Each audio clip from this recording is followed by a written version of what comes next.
Mayong gabi mga higala, mga kaigsunan. It's high time once again to be with you dinhi sa Hope Channel. Ikaduha nga gabi sa atong night series karong simanaha. And we are so happy to continue on the second episode sa ato nga topiko, Preparing the Way, the Remnant Church Role in the Final Days. Now, tanaw na to ang issues sa remnant mga kaigsunan. Tagsa-tagsaon kini nato aron masabtan nato ang ilang mga espirituhanong kahimtang, ang kondisyon sa mga katawhan, ang pamatasan, bisan pa ang ilang kadaganon, and the rest of the things nga dapat nato masayran aron kita makapangandam sa pagbalik ni Ginoong Hesus. Unahon nato balik ang sa panahon ni Noe. Unsa may mga conditions sa mga katawhan sa wala pa ang universal flood. Ato tanahon kani sumala sa balang kasulatan. Ang Biblia diya sa Genesis 6:11 has told us that the earth was corrupt in the sight of God, and the earth was filled with violence. Grabe ang pagkabayolente sa kapanahonan ni ana, mga higala, mga kaigsunan. So we should look at this. And then diha sa Matthew, si Jesus nag-describe sa panahon ni Noe. So this is telling us nga ang universal flood was real, and it happened because Jesus himself has told the story. Unsay comment ni Jesus diya sa iyang kapanahonan sa Matthew 24:37-29. And even naisgutan po kini sa Lucas 17:26 ngadto sa 27. Here is what Jesus said: "As it was in the days of Noah, so it will be at the coming of the Son of Man. For in the days before the flood, people were eating and drinking." Oh, makita ninyo no? Marrying and giving in marriage. Up to the day Noah entered the ark. And they knew nothing about what would happen until the flood came and took them all away. That is how it will be at the coming of the Son of Man. Maoning diskurso, maokining pasidaan ni Ginoong Hesus sa iyang mga katawan during His time when He was here on earth. So kung imo tan-ahon, even during the time of Jesus, nagpatuyang sa pagkaon o sa pag-inom. That is to say that there will indulgence in diet, no? Sa ila no nga nagsigir sila kaon, happy-happy, inom, siguro nagpasabot kini sa gluttony, no? Nga nagpatuyang sila. So sa ato karon kapanahonan, doon natay pagpadasig sa balaang kasulatan, the spirit of prophecy has been telling us of health reformation. We have to reform our diet, our health, so that we can do our role in preaching the gospel to the whole world. Bisag asa kita sa tibuok nga kalibutan, mga kaigsunan. Now, so they were also giving in marriage. It is very interesting nga sa ato unta, ang marriage is an issue nowadays. Nga naman, tungod kay daghan sa mga katawan ni anang kapanahonan, they just marry and marry and marry. Usahay naay mga katawhan nga naana sa kung i-apply nato sa presente, ang kaminyoon wala na nabase sa prinsipyo sa balaang kasulatan. But then during the time of Noah, that was the condition of the people. And kung imo tan-ahon, sumala sa balaang kasulatan, they were corrupt. Mao na sa kapanahonan ni Noe, they were filled with violence. Ang kondisyon na the people were eating and drinking, marrying and giving in marriage, and they don't know what was about to happen. Meaning to say, mga higala, mga kaigsunan, samtang nagawali silang Noe, wala sila nasayod, o wala sila nagpakabana, wala sila naminaw, perhaps they have heard the warning of Noah, wala lang sila naminaw kung unsay nahitabo. So, sa side pod ni Noe, ato siyang tad-ahon, kay siya ramanggod ang nag-represent sa remnant o sa iyang pamilya. His family has been the remnant during that time. So tanaw na to, ang conditions sa ilang kapanahon, it was a big challenge to him because even his relatives, I tried to do research about the population during the time. sumala pa sa uban nga mga authors, siguro ang population ni ana nga panahon moabot sa mga 700 to 800 million ang mga tao. But considering kung ato tan-awon ang birth rate sa ato kapadahonan karon, bisag ato nilang ibase sa year 2000 or some years ago, sa birth rate mga kaigsunan, kung ato tan-awon, dili sila moubos sa mga 4 to 5 billion considering sa ato nga birth rate sa atong kapanahonan. So there were so many people during the time of Noah. Okay? So dili basta-basta, and their mind were continually evil, filled with violence. They were corrupt mga higala, mga kaigsunan. So that was the condition. Sa ato karon kapanahonan, of course later on ako nang i-saysay kaninyo sa sunod na to nga mga episode. But then we are warned also in our time. Perilous times will come, sumala ni Peter diha sa 2 Peter chapter 3 verses 1 to 5. Anyway, ato tan-awon karon ang kinaiya ni Noe. In relation sa violent world, sa corrupt world, sa mga tao nga nagpatuyang, what was ang iyang kinaiya? The character of Noah, siya usa ka matarong nga tao. He was blameless diha sa mga katawhan. And then, he walked faithfully with God. Meaning to say, he was so faithful and religious in obeying God. No? He was obedient, and then he worshipped the true God.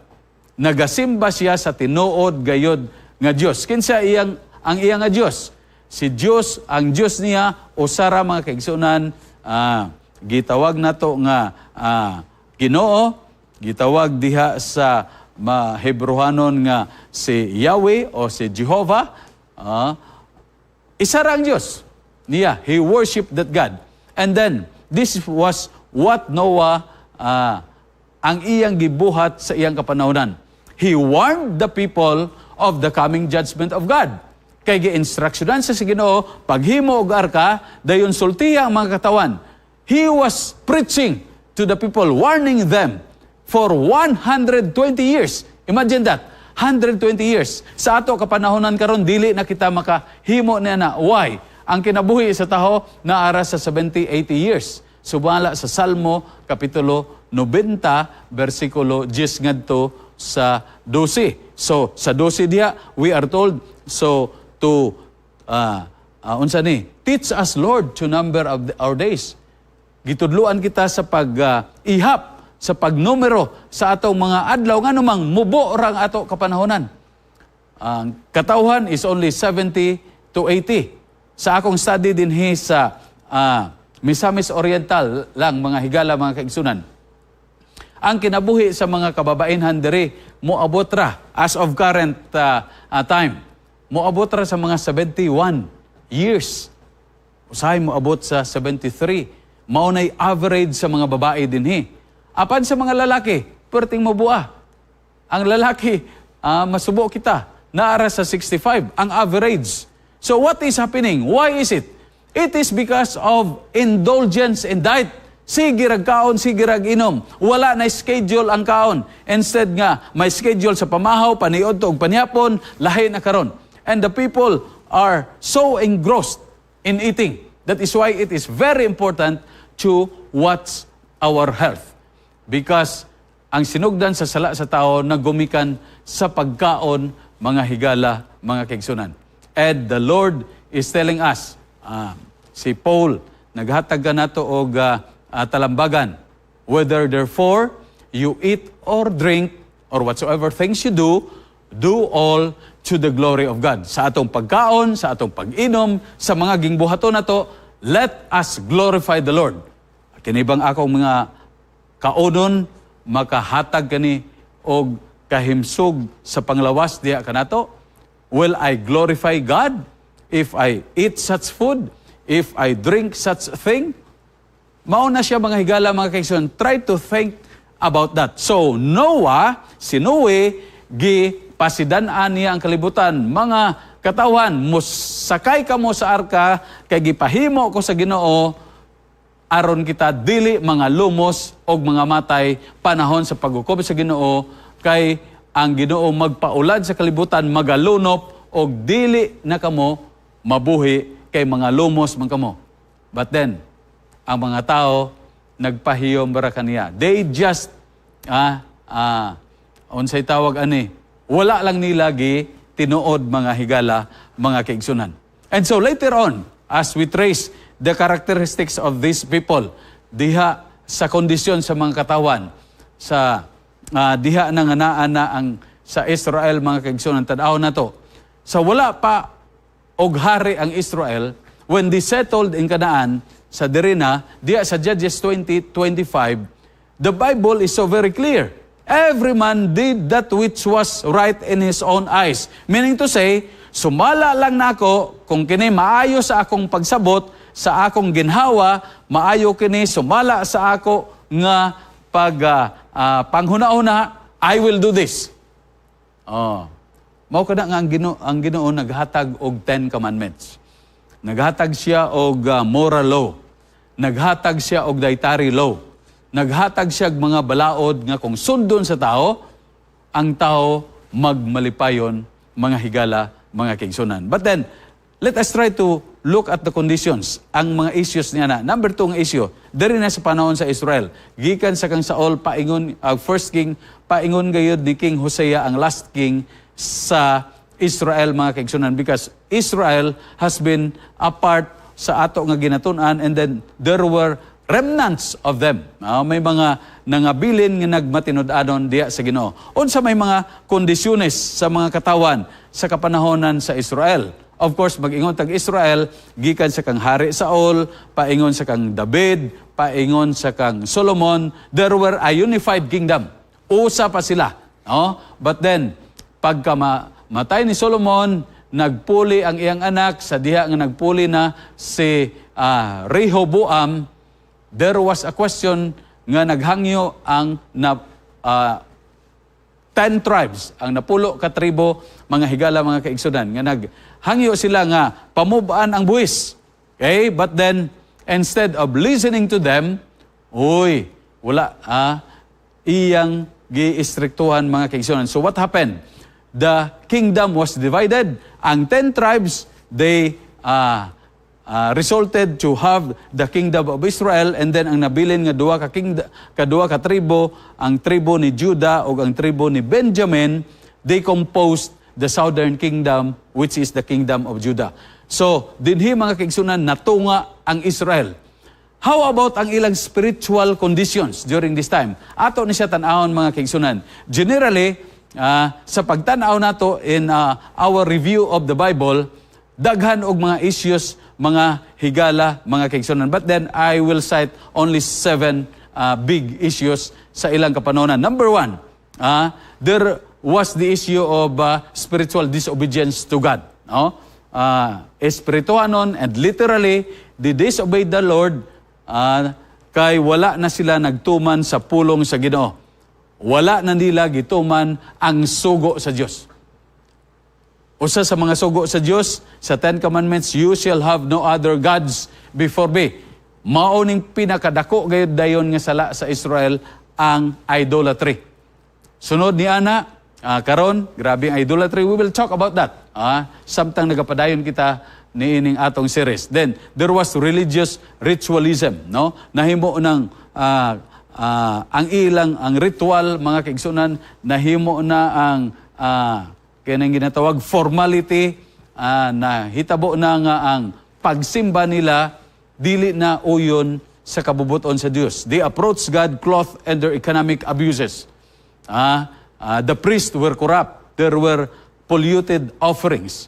No, doon na mga marriage issues. Unsay giingon sa Ginoo sa ilaha, ang ilang minyuan ang mga katawhan dara diha sa Israel, so that dili sila magsimba og mga Dios-Dios. But then, gisugdan kini sa panahon ni Solomon, ang comment sa usa ka author, mga kaigsunan, dili gyud basta-basta. Si Solomon maoy nagsugod dinhi, and then later on, many of the kings, and then ang mga katawan sa Israel duna na mga marriage issues. The same that is happening in our days. Dayon, they rob God through tithes and offerings. There was sexual immorality, social injustice. Nahitabo na diha, mga kaigsunan. they abuse the innocent and the poor. And then, they abuse the widows and the orphans. Mao kana nga sa panahon ni Jesus, it was so very important nga tagdon ang mga balo o ang mga ilo, mga kaigsunan. Bisan pa sa Bible, si James, nag-ingon gayod nga ang tinuod nga reliyon nagatagad sa mga ilo o mga balo, mga kaigsunan. That is why it is so very important sa social justice, sa atong social responsibilities, it is very important that we show this. And it is our social responsibility. Anyway, mauning nahitabo sa Israel, mauning kondisyon sa ilang kapanahonan. That is why during the time of Isaiah, si Isaiah gigamit sa Ginoo and gipadasig niya ang mga katawan. Ingon niya, learn to do right, seek justice, defend the oppressed, take up the cause of the fatherless, and plead the case of the widow. Nga naman, kay, kung ako lang isa-isa ninyo, wala raman tayo panahon. Ang widow manggod mga kaigsunan, wala siya sa atubangan sa Israel, sa community sa Israel, or sa society sa Israel, mga kaigsunan. Once you become a widow, wala kay mga kaigsunan o identity in the community of Israel. Anyway, luoy kayo ang mga balo niya ng panahon na. And then, many years later, no, as they continued on, kay doon na may issue, kay gikawatan man nila ang Ginoo, maunang giingon ni Malakay, about 400 years before the time of Jesus. Will a man rob God? Yet you have robbed me. But you say, in what way have we robbed you? Ingon sa balaang kasulatan, in tithes and offerings. And many are now doing the same. That is why it is very important that we should understand all of this. Dili lang sa health, dili lang sa atong pagsuporta sa buhat sa Ginoo. Kay, importante kayo nga masabtan nato as the work is progressing. And the final days, we need to have a reserve so that the work of God will continue on. Asama diri sa Hope Channel. Kung wala ni say support, we cannot run on. But then during the time of Israel, mauning mga issues that in our days, muraog nagakitabo pod. So tanaw na to.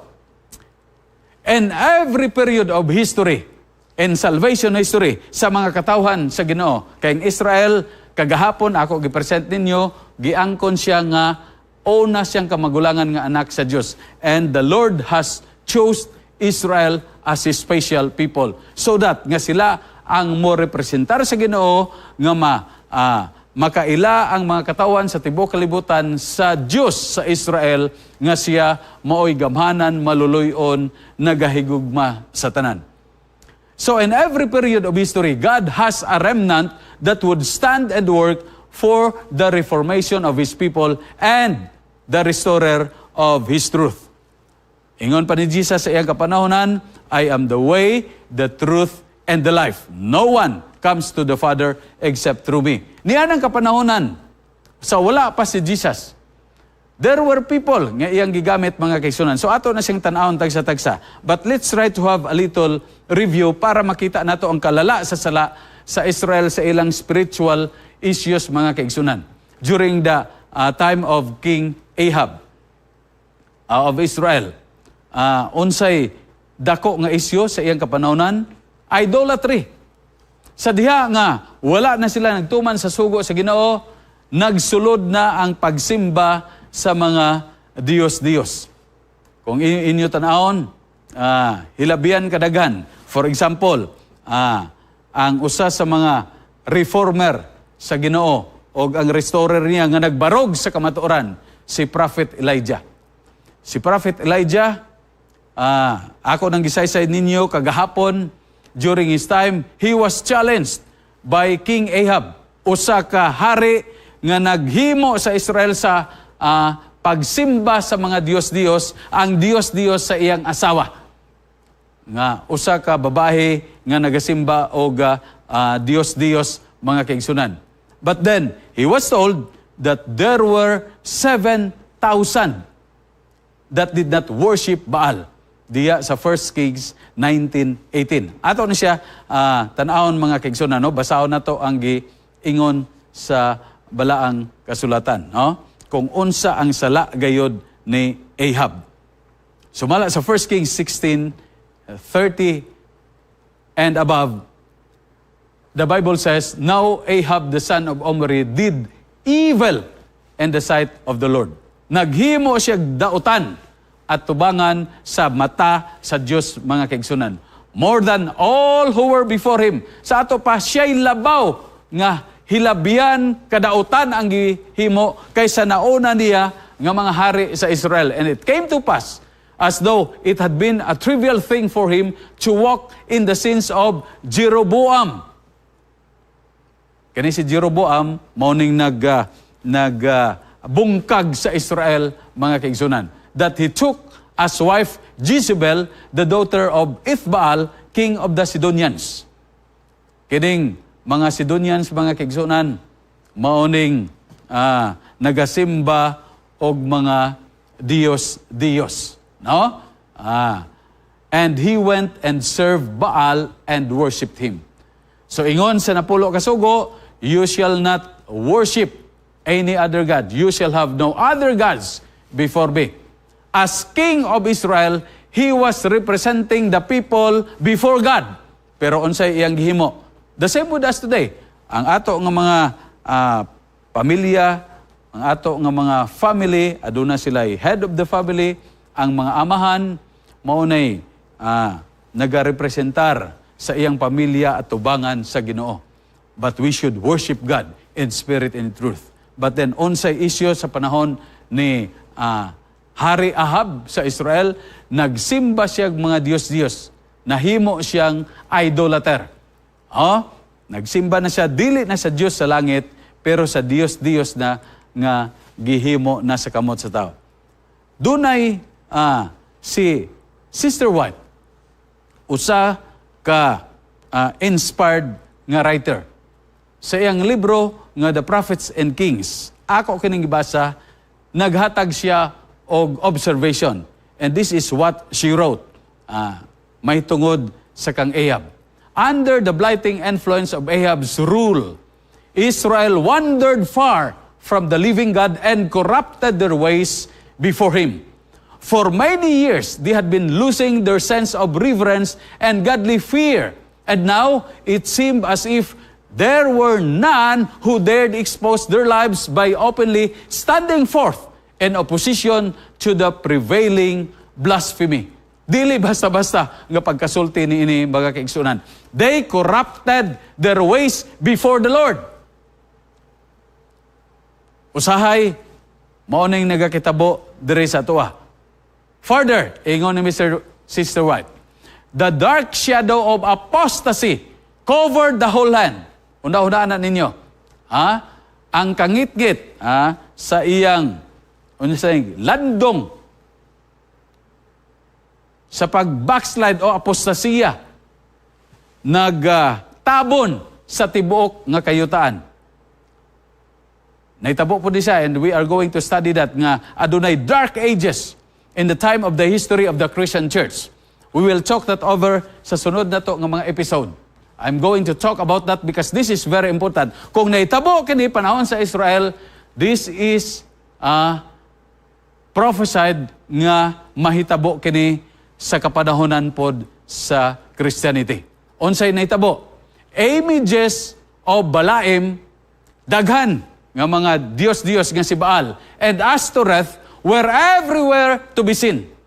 Ang katawhan sa Ginoo nga gipili sa Ginoo nga maoy mowali sa iyang kamaturan, nga maoy mo influensya sa kalibutan karon, ang ilang hari, ang tibok nga ginharian, ang tibok nga kayutaan nahimo ng magsisimba sa Dios-Dios. Unsa pagyud ang naitabo? Idolatrous temples and consecrated groves wherein were worshipped the works of men's hands were multiplied.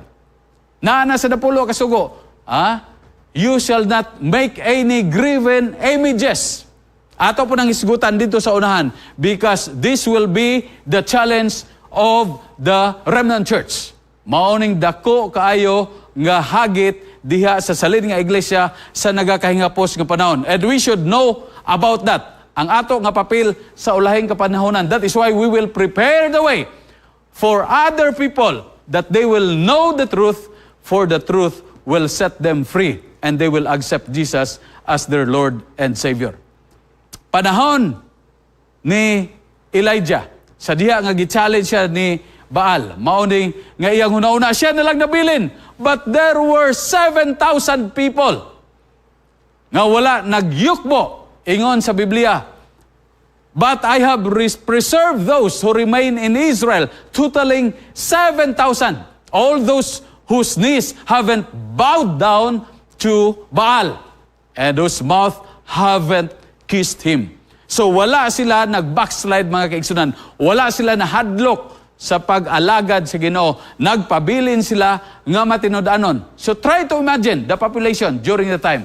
There were so many of them, but then here comes adunay city mildiay nga sa sekreto nag-alagad sa Ginoo, mga kaigsunan. So in every period of history, God has a remnant that would stand and work for the reformation of His people and the restorer of the truth. Tanaw na to po during the Medo-Persian Empire.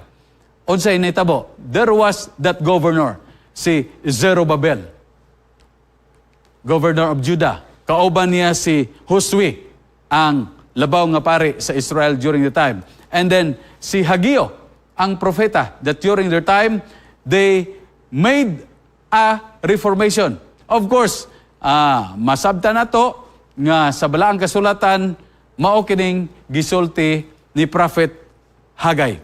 So the Lord stirred up the spirit of Zerubbabel. Abi ninyo kining pulo nga stir, ako ning gitun-an sa lalom sa Hebrewanon, diha sa Grigo, og bisan pa sa espiritu stagna, sa spirit of prophecy. Og kaning stir, mga kahigala, mga kaigsunan, nagpasabot kani nga ikaw bayawon. Oh, you should lift up. You move to be lift up, mga kaigsunan. So maoning naitabo, governor of Judah, and the spirit of Joshua the high priest, and the spirit of the whole remnant of the people. So during the time of Judah, katong gikuha sila o gisilutan sa Ginoo, gibihag sila sa Babylonia, nga karon mao ang modern Iraq niya ng kapanahonan, there were remnants of God's people. Unsa ilang gibuhat? According to Haggai 1:14, they came and began to work on the house of the Lord Almighty, their God. Sa katapusan nga panahon, ang mga katawan sa Ginoo, ang salin sa tanan nga nagatuo sa Ginoo, magahimo usab sa ilang buhat diha sa balay sa Dios, and they are going to preach the gospel in the name of Jesus Christ.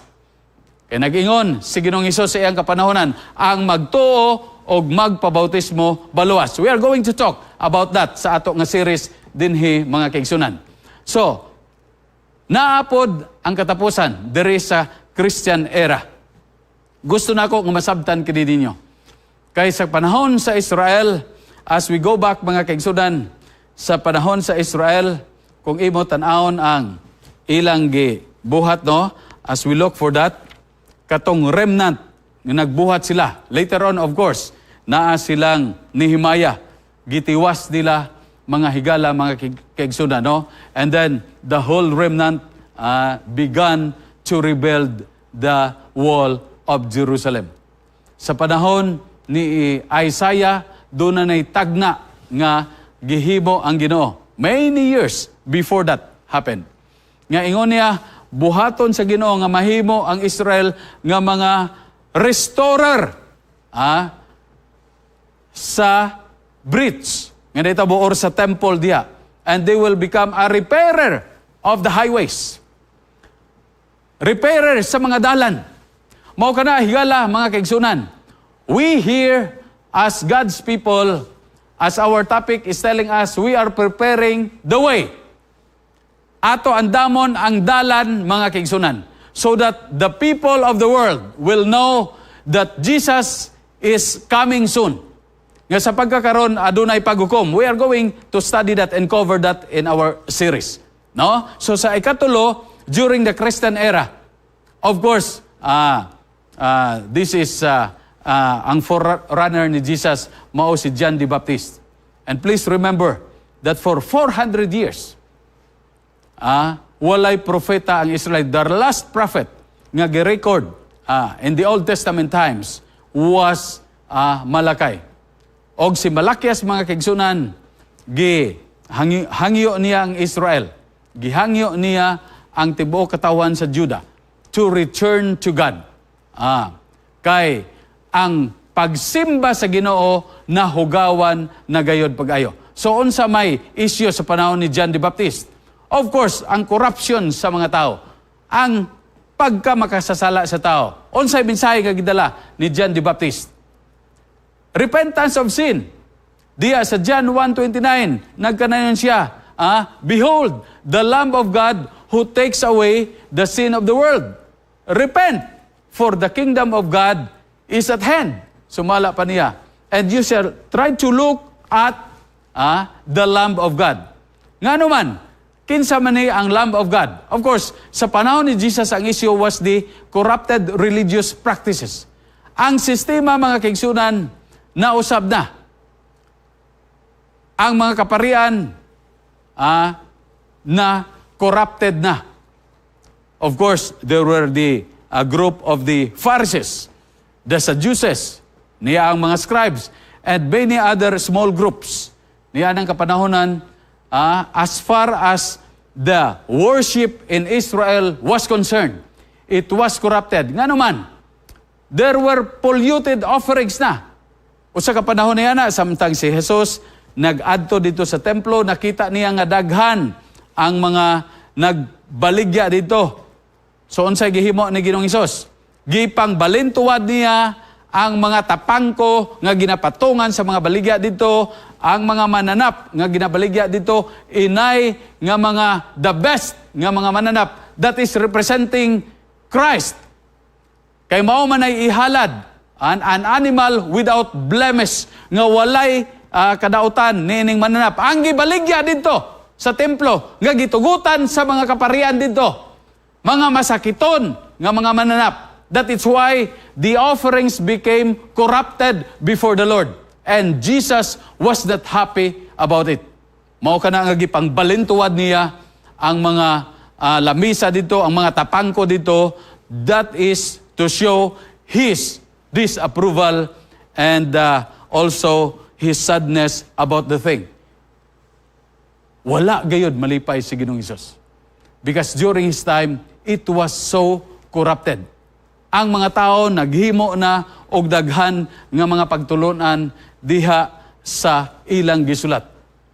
Tanawa lang, ang balaod sa Ginoo diha sa Torah, sa ilaha, gihimuan na nila og mga interpretations. Gihimuan na nila og mga sanglitanan. Gihimuan na nila og mga komentaryo. Gidugang-dugangan na nila. Og niya, gisulat nila ang misna nga mauna ni ang buhaton. For example, sa adlaw lang nga igpapahulay, sa pagkadaghan ang ilang gidugang. Ang mga tao nagalibog na. And so, the people were affected. But then during the time of Jesus, He tried to correct this. Og sa mga Pariseo, gibutang niya ang panghimaraot niya, woe to you. Giingon niya, alaot kamo.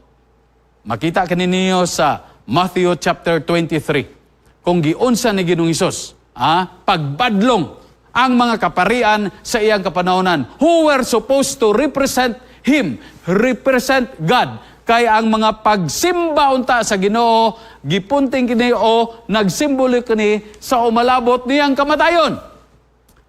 While the corrupt priests were thinking to kill Jesus, they just don't know that they were fulfilling the prophecy, mga kaigsunan. Unsay gihimo nila nga sala sa kang Hesus, unsay ilang gi-accuse kang Hesus, and what was the sin of Jesus according to them? Blasphemy. Blasphemy. Naa ka na sa napulo kasugo.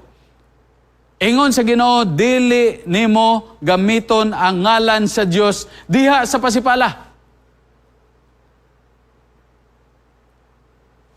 They tried to accuse Jesus. Anyway, we are going to that sa next na to nga episode. Pero maunay sa panahon ni Jesus.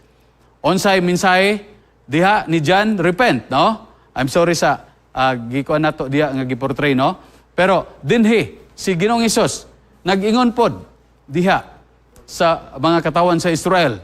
Ingon niya, not everyone who says to me, Lord, Lord, will enter the kingdom of heaven, but only the one who does the will of my Father who is in heaven.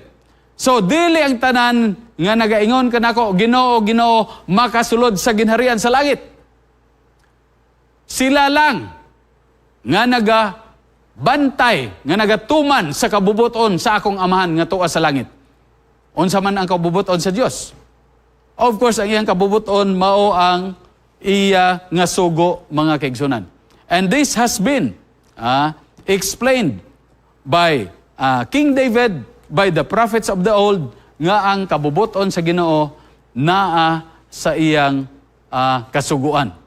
Many will say to me on that day, according to Jesus, Lord, Lord, did we not prophesy in your name, and in your name drive out demons, and in your name perform many miracles? Then I will tell them, according to Jesus, plainly, I never knew you. Away from me, you evil doers. Maunang may tabo sa katapusan nga panahon, kay mudagsang man ang kadautan, ang gugma sa kadaghanan, mga bugnaw, apan siya nga mulahutay hangtod sa katapusan maluwas. Before this verse, diya sa verse 20, nag-ingon si Ginoong Hesus, pinaagi sa ilang mga bunga, mailhan ninyo siya. Mo kana dunay mga tao karon nga nagapakarong ingnon, nagaingon nga sila mga katawan sa Ginoo, sila nagatuo kag Ginoong Hesus. Apan ang ila nga ginasulti lang sa ngabil ra. Wala makita diha sa ilang kinaiya, sa ilang ginabuhat. They said they love God, they love their fellow men, but their evil ways are telling the people nga, uy, lahi maning ginasulti ni ining tawhana. Mauna nga gihagit ni Ginoong Hesus ang mga tinunan during His time. If you love me, keep my commandments. This will be the issue on the last days, mga kaigsunan. Samtang kita nagapadayon, no? Mauna si Ginoong Hesus, bilinan niya ang iyang mga tinunan. Go and make disciples of all nations, baptizing them in the name of the Father and of the Son and the Holy Spirit, teaching them to obey everything. Ang tanan nga gitudlo nako kaninyo. That is why the remnant church has to teach, has to do the teaching of all the things that Jesus has instructed us. Pamautismo sa ngalan sa Aman. We are going to touch this sa sunod. Kung unsay naitabo sa Christianity later on. So, ang issue, finally, the disciples and the early Christians, unsay issue, the preaching of the gospel. Unsay naitabo sa pagkayab na ni Ginoong Hesus sa diha nga ang balaang espiritu nagkunsad na sa mga tinunan, nagwali silang Pedro. Pero unsay ingon sa mga Romano, ayaw magwali. Pero unsay tubag ni Pedro diya sa Buhat 5:29, we ought to obey God rather than men. Dunay mga tao karon nga mag-ingon kanato nga, oy, nganong gawali-wali mo diya? Wa mo'y katungod sa pagwali diha. Wa kay katungod sa pagwali diha. Of course, if you believe in the Lord Jesus Christ, there is no need to ask these people. Because Jesus said, go and make disciples, baptizing them in the name of the Father, the Son, and the Holy Spirit. We have the Great Commission. Sa Matthew 24:14, giingon ni Ginoong Hesus og kining mensahe sa mayong balita. Igawali sa tibuok kalibutan. How can we do this? Of course, it is through the power of the Holy Spirit. And if we are convinced, we are ripe, we are mature Christians, we are going to do this. Karon, here comes finally ang remnant church. Kay mauning gusto nako nga masabtan ninyo as part of our foundation so that everybody here watching the Hope Channel o sa YouTube later on, kaninyo mga kaigsunan all over the world nga nagatanaw karon, I hope and I pray nga masabtan ninyo unsay isyu sa katapusan nga panahon diha sa Pinadayag 12. Unsay isyu? Ang gubat batok sa yawa. Unsay giingon sa Revelation 12:17. Ang tanan nga nabilin, nangabilin, nga mga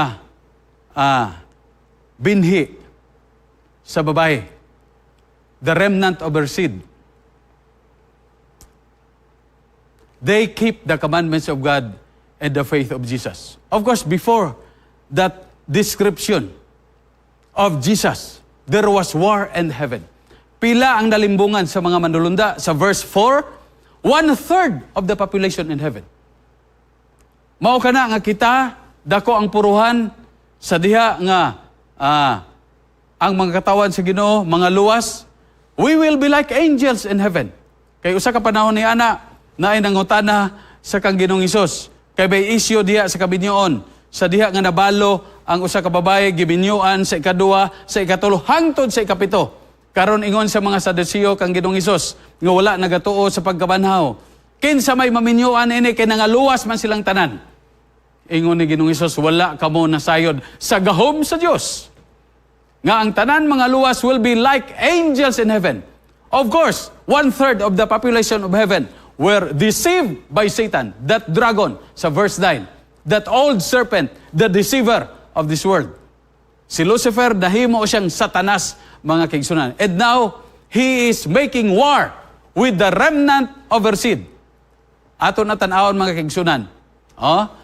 Diri sa unahan, unsay message nga ginadala sa remnant, mga kaigsunan. It is about worship, because on the last days, the issue will be worship. We should fear God and give glory to Him, because judgment has come into this world.